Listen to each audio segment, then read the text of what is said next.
नमस्कार जय हिंद दोस्तों, आपका स्वागत है आपके अपने YouTube channel the academic access में।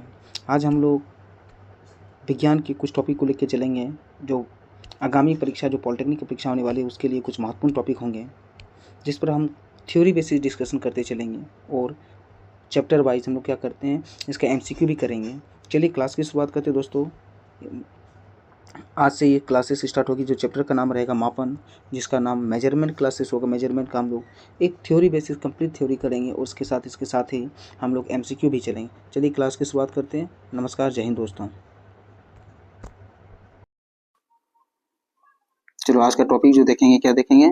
पहला टॉपिक फिजिक्स में देखेंगे मापन। ठीक है, टॉपिक क्या देखेंगे? मापन टॉपिक को देखेंगे। ठीक ना,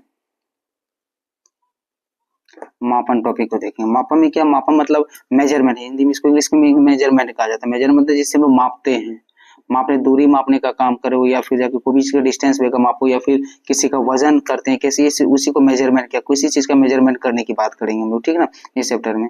चैप्टर वाइज में इसमें सबसे पहले परिचय क्या दिया, इंट्रोडक्शन क्या किया गया इसका देखो। किसी भौतिक राशि को मापने के लिए, किसी भौतिक राशि को मापने के लिए एक मानक या स्टैंडर्ड, जिसको कहते हैं स्टैंडर्ड, एक मानक मात्रक की आवश्यकता होती है।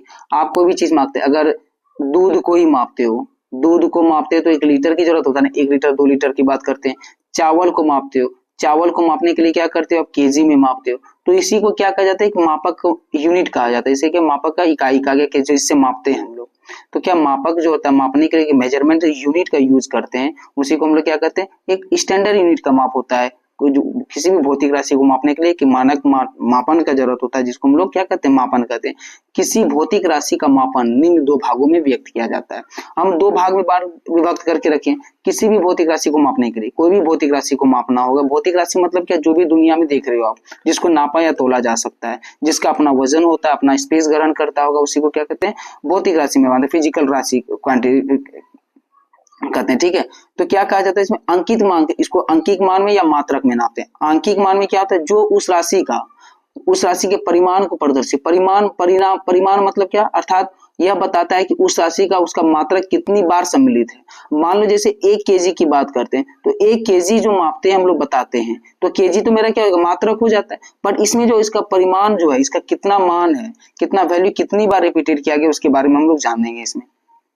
ठीक है ना, तो उसका क्या मात्रक इसमें सम्मिलित, कितना बार, जैसे कोई भी चीज को नापते हैं तो आप किलो में नापते हैं, क्विंटल में नापते हैं, तो उसका मात्रक तो होता है ना 100 केजी। अब 100 केजी बराबर बोलते हैं 1 क्विंटल की बात कर लेते हैं, तो 1 क्विंटल में क्या केजी कितनी बार है, 100 बार आ रहा है, तो वह अंकिक मान हो जाता है। अब यूनिट मात्रक या राशि के हुए मात्रक का नाम, जिसमें भौतिक राशि मापी जाती है, राशि का वह मात्रक का नाम कहा जाता है जिसमें भौतिक राशि को मापा जाए। जैसे यहाँ पे किसी भी चीज को केजी में नापते, तो केजी क्या हो जाता है, उसका मात्रक हो जाता है। किसी भौतिक राशि का आंकिक मान उसके मात्रक के व्युत्क्रमानुपाती होता है, उसके साथ ही चलता है ये। जैसे कोई भी भौतिक राशि को मापे, केजी में नापेंगे, लीटर में नापेंगे, या फिर हम क्या करते हैं, ग्राम में बोलते हैं, 100 ग्राम 200 ग्राम बोलते हैं, किलो बोलते हैं, 100 किलो 200 किलो 2 किलो 3 किलो बोलते हैं, लीटर में बोल देते हैं, मीटर में बोलते हैं, नापते हैं, किलोमीटर में नापते हैं, वही उसका मात्रक की बात हो जाती है। अब यहाँ पे राशि की तथा मात्रक की बात करते हैं, क्वांटिटीज एंड यूनिट किया जाता है। मूल राशि की जब बात करेंगे, इस चैप्टर में मूल राशि की बात कर दिया गया। फंडामेंटल क्वांटिटी, मूल राशि मतलब क्या होता है, फंडामेंटल तथा मूल मात्रा की बात करें, वे भौतिक राशियां, क्या कहा गया, वे भौतिक राशियां जो एक दूसरे के स्वतंत्र होते हैं, जो स्वतंत्र रूप से होगा किसी की सहायता की, जैसे हम लोग हिंदी ग्रामर पढ़ते हैं स्वर वर्ण और व्यंजन वर्ण, तो वैसे ही आप भौतिक राशि का जो मूल राशि जो होगा, भौतिक राशि वे भौतिक राशि जो एक दूसरे से स्वतंत्र होते हैं, किसी की सहायता की जरूरत नहीं होती है। लंबाई हो गया, इसमें लंबाई, द्रव्यमान, समय, विद्युत धारा, ताप, ज्योति तीव्रता, पदार्थ की मात्रा, ये 7 भौतिक राशियां जो होती है मूल राशि के रूप में जाना है। 7 दुनिया में 7 मूल राशि में आता है। कौन कौन सा, पहला बात करेंगे लंबाई, द्रव्यमान, समय, विद्युत धारा, ताप, ज्योति तीव्रता और पदार्थ की मात्रा, ये सारे चीजें मूल राशि में आ जाते हैं। अगर मूल राशि के सबका अपना अपना एक यूनिट है, अपना अपना मात्रक है। जैसे लंबाई का मात्रक बात कर लेंगे मीटर हो जाएगा, समय का मात्रक बात कर लेंगे सेकंड हो जाएगा। अब बात कर लेंगे द्रव्यमान का, ऐसे मात्रक हो जाएगा, केजी में नापते हैं हम लोग द्रव्यमान। द्रव्यमान मतलब वजन, किसी चीज वेट की बात करते हैं, जिसका वजन होता है उसका द्रव्यमान कहा जाता है। विद्युत धारा को हम लोग एम्पियर में मापते हैं, विद्युत धारा को किस में मापते हैं, एम्पियर में मापते हैं। वैसे यहाँ दिया गया देखो, मूल राशियों को व्यक्त करने के लिए प्रयुक्त मात्रक मूल मात्रक कहलाते हैं। जो विद्युत भौतिक मूल राशि को के लिए काम करेगा। जो मूल राशि के लिए यूज किया जाता है उसे मूल मात्रक कहा जाता है। मूल राशि के लिए मूल मात्रक यूज करेंगे, जैसे metre, kilogram, second, kelvin, candela, ampere, mole की मोल, ये सब के मूल मात्रक होते हैं। अब मूल मात्रक होता है क्या? मूल मात्रक ऑफिशियली बात करेंगे ऐसी एसआई प्रणाली के सिस्टम में आते हैं। मूल मात्रक जो होगा एसआई प्रणाली के सिस्टम में आता है। एसआई प्रणाली के SI system of the fundamental unit. SI unit में एसआई यूनिट की बात करें, स्टैंडर्ड यूनिट की बात करें। पहले जमाने में क्या था, सबको अपना अपना मात्रक को लगते थे। कोई एमकेएस सिस्टम को मानते थे, कोई एफजीएस को मानते थे, कोई एफपीएस को मानते थे, कोई सीजीएस को मानते थे, कोई एफपीएस मानते थे, कोई एमकेएस मानते थे।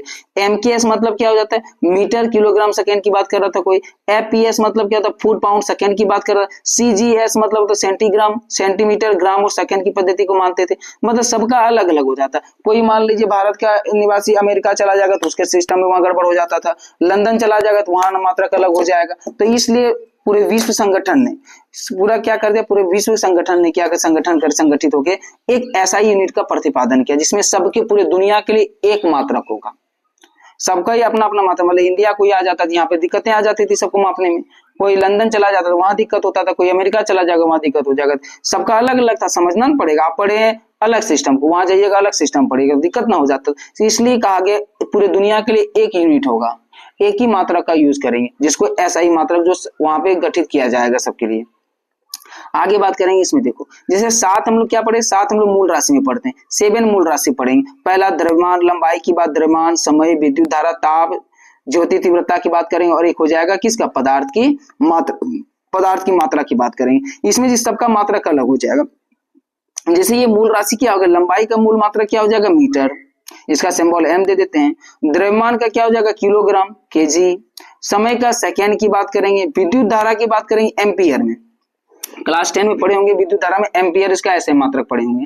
ताप की बात करेंगे, इसको केल्विन में मापा जाता है। ज्योति तीव्रता को कैंडला में मापा जाता है और पदार्थ की मात्रा को मोल में मापा जाता है। इसका सिंबल क्या है? एम, केजी, एस, एम्पियर, ए, केल्विन को के और कैंडला को सीरी और मोल को मोल लिखा जाता है। कोई दिक्कत? आगे देखो क्या लिखा। उसके बाद एक राशि हो जाता है पूरक राशि। एक हो जाता है मूल राशि पढ़े हम लोग, मूल राशि के बाद हो जाता है पूरक राशि। पूरक राशि में क्या पढ़ेंगे हम लोग?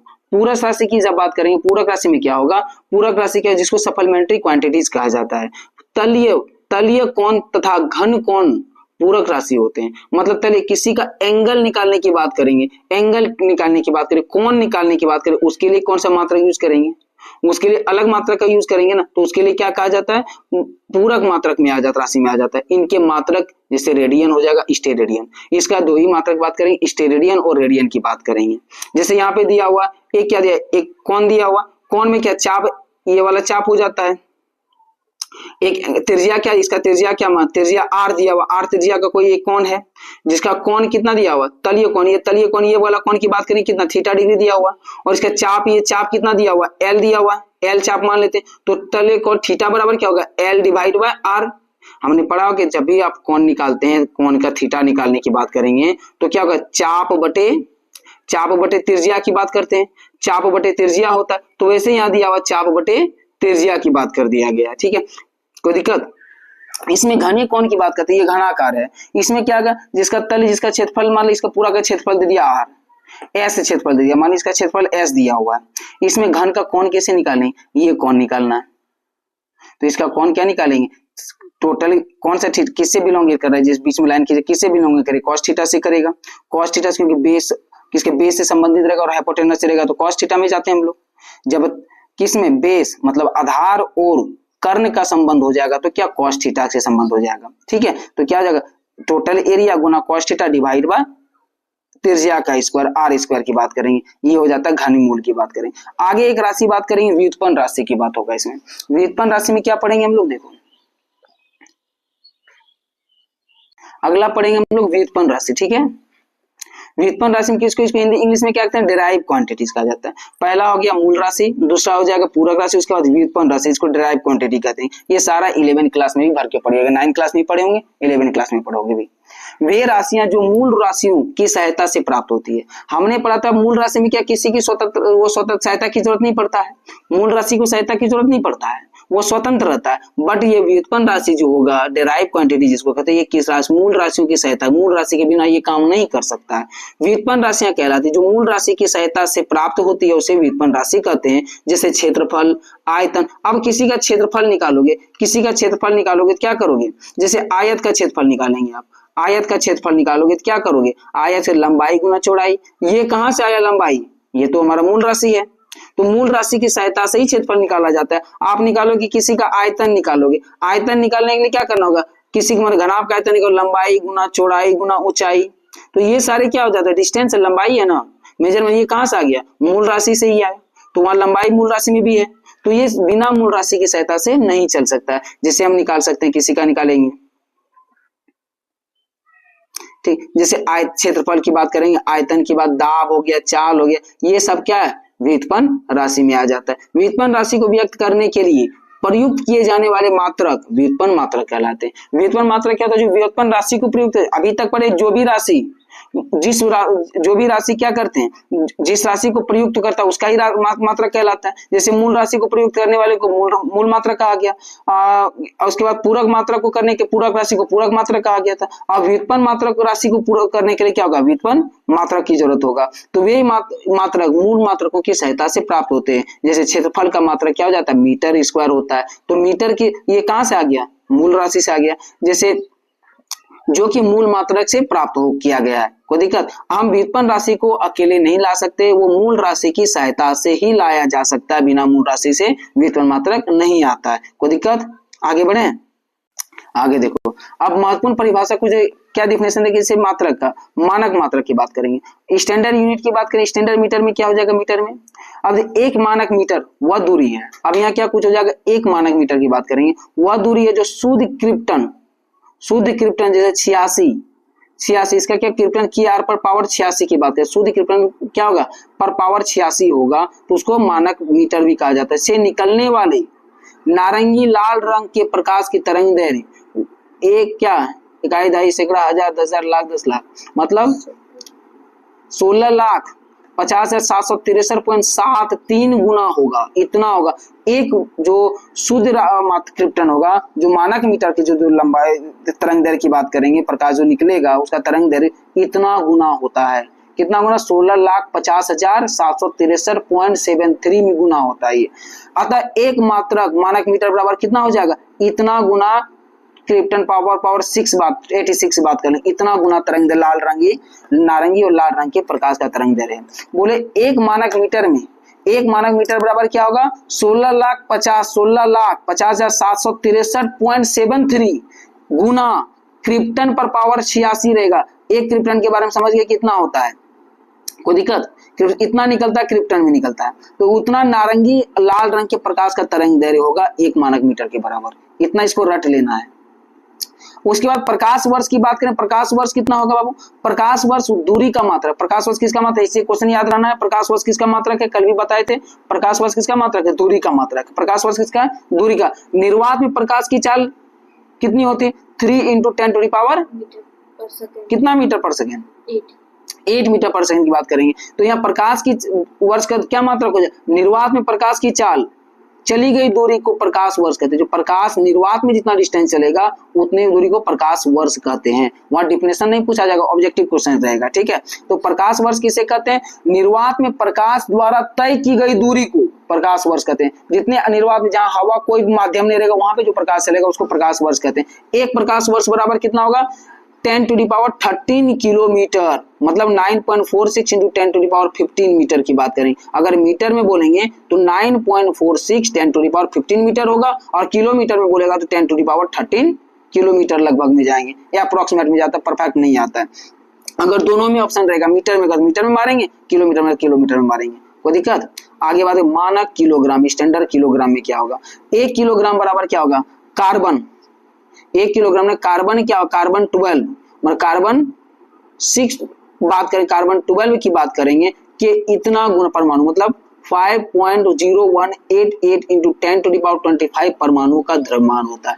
अगर कार्बन 1 किलोग्राम में बात है, कार्बन 12, कार्बन जो है, कार्बन का परमाणु की संख्या जो होगा द्रव्यमान इतना द्रव्यमान के बराबर 5.0188 इंटू 10⁻25 परमाणुओं के द्रव्यमान के बराबर होता है 1 किलोग्राम। क्योंकि दुनिया में जितने भी चीज देखो लगभग वो कार्बन से ही बना, कार्बन का संबंध होता है किसी भी चीज का बनने में। मानक सेकेंड की बात करेंगे बाबू, मानक सेकेंड क्या होगा, 1 सेकेंड में, 1 सेकेंड बराबर क्या, परमाणु घड़ी में सीजियम 133, ये उसका परमाणु दिया हुआ, वैल्यू दिया हुआ, सीजियम के परमाणु द्वारा परमाणु घड़ी में सीजियम के परमाणु द्वारा कितना 91,92,631.770 बार कंपन करने के में लगा समय। मतलब एक बार जो परमाणु सीजियम घड़ी जो कंपन करेगा, इतना बार कंपन करेगा तब 1 सेकेंड करेगा। जो घड़ी सेकेंड वाला सुई चलता है ना, जैसे घड़ी देखते हो सेकेंड का सुई होता है ना, इतनी बार कंपन करता है तब वो 1 सेकेंड के बराबर होता है। ये सब डाटा याद रखना पड़ेगा। अब मध्य सौर दिवस किसे कहते हैं, मध्य सौर दिवस। आगे देखें, मध्य सौर दिवस क्या होता है, जिसको मीन सोलर डे कहते हैं। एक वर्ष के क्या लिखा, एक वर्ष के सभी सौर दिवसों के औसत को माध्य और दिवस कहते हैं। क्या कहते हैं, माध्य सौर दिवस कहते हैं। जो एक वर्ष में जो दिन होगा, एक वर्ष सौर दिवस मतलब सूर्य जब उदय होगा तो एक वर्ष में जितना भी सूर्य का उदय का दिवस होगा उसको क्या माध्य सौर दिवस कहते हैं। एक माध्य और सौर दिवस बराबर कितना सेकेंड,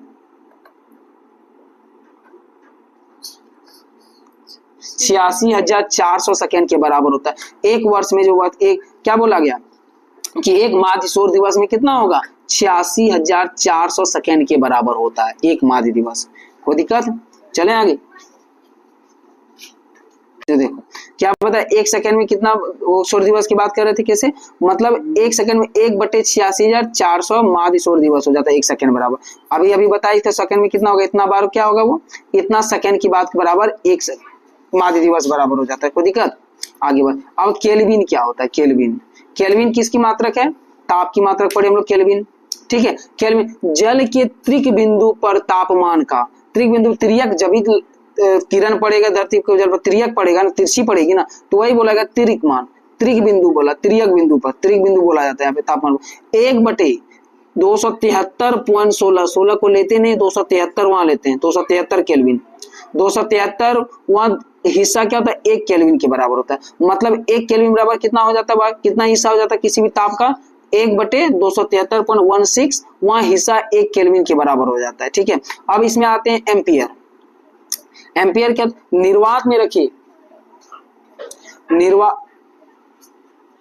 अब क्या एम्पियर की बात करें, निर्वात में रखे गए नगण्य अनुप्रस्थ काट वाले 2 चालक तारों जिनके बीच की दूरी 1 मीटर हो तथा समान विद्युत धारा परस्पर समान दिशा में बहती हो, उसके बीच 2 × 10⁻⁷ न्यूटन बल प्रति एकांक लंबाई लग रहा हो तो इनमें होकर वाली गुजरने वाले को क्या कहते हैं, 1 एम्पियर। ये 10 क्लास में बढ़िया डिफिनेशन याद कर चुके हैं। तो 1 एम्पियर विद्युत धारा से आप क्या समझते हैं, 1 एम्पियर विद्युत धारा से क्या समझते हैं, एक क्वेश्चन था 10th क्लास में कि निर्वात में रखे गए नगण्य अनुप्रस्थ काट वाले 2 चालक तारों जिनके बीच की दूरी 1 मीटर हो तथा समान विद्युत धारा, मतलब एक समान विद्युत धारा पर प्रवाहित होगा और बीच में क्या होगा, इतना न्यूटन बल प्रति एकांक लंबाई पर लग रहा होगा, तो उसे क्या कहते हैं, 1 एम्पियर विद्युत धारा कहते हैं। उसे क्या कहते हैं, 1 एम्पियर विद्युत धारा कहते हैं। आगे क्या कहा गया, जैसे बताया कि विद्युत धारा, जैसे मान ले 2 तार है, 2 तार की लंबाई की बात कर लिए थे हम लोग,